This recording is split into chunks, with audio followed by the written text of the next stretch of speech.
So mga tol, kakatapos lang po ng laban sa pagitan ni Subriel Matias versus Dalton Smith na ginanap sa Brooklyn, New York. Ang inaasahan po na mananalo sa laban na yan si Matias, kabaliktaran po ang nangyari. Na-upset po siya ng challenger na si Dalton Smith. Tinalo po si Matias via technical knockout sa round 5. Hindi po kinaya ni Matias ang lakas nitong si Smith. Bumagsak po ito sa round 5 ng tamaan ito ng isang kanan. Nakabangon pa naman po si Matias mga tol. Subalit dahil hilo pa ito, tinigil na po ng referee yung laban. Dahil dyan mga tol, si Dalton Smith na po ngayon ang bagong WBC Super Lightweight World Champion. Nananatili pa rin po itong walang talo. Umabante na po ang record nito sa 19-0.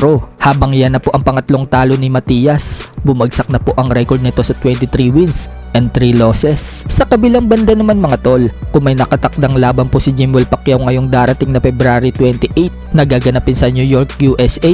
Pero hindi pa po pinapangalanan kung sino ang makakalaban ni Jimwell. So may laban na din pong paparating ang half-brother ni Jimwell Pacquiao na si Emma Bacosa Pacquiao. At sa February din po ang laban niya. Subalit wala pa pong sinasabi kung sino yung kalaban at kung anong petsa sa February. Ganun pa man, todo na po sa pag-iinsayo itong si Emma Bacosa Pacquiao. Pinapalakas na po nito ang kanyang katawan at kondisyon. Huling laban nga po ni Emma Bacosa mga tol noong nakaraang taon buwan ng October sa pagse-celebrate ng 50th anniversary ng Trilla in Manila, na ipanalo nga po ni Emma Bacosa yung laban niya via unanimous decision dito kay Nico Salado. At diyan po sumikat si Emma Bacosa mga tol na ma-expose siya ng mga media hanggang sa kunin na po siya ng GMA bilang artista. At ngayon, inaabangan na po ang laban ni Emma Bacosa Pacquiao. Sa ibang banda naman mga tol, nagpakita po ng bato-batong katawan itong si Ryan Garcia.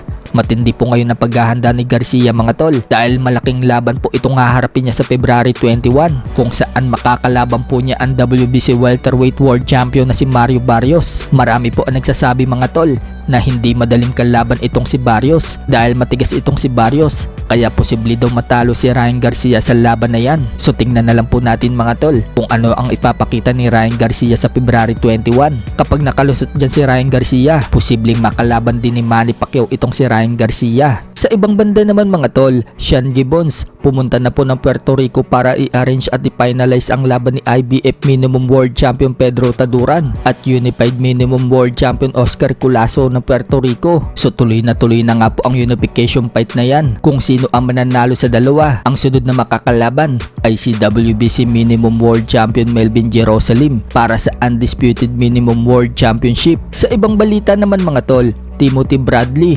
nag-warning dito kay Bam Rodriguez. Balak po kasing akyatin ni Bam Rodriguez si Inoue sa Super Bantam. Kaya wika ni Bradley, yan na daw ang matinding laban ni Bam Rodriguez sa buong buhay niya. May skills naman daw itong si Bam Rodriguez, may defense at footwork. Pero gusto daw ipaalam ni Bradley kay Bam Rodriguez na may skills din daw itong si Inoue at hindi daw ito susuko sa kanya. Isa pa, dog daw itong si Inoue.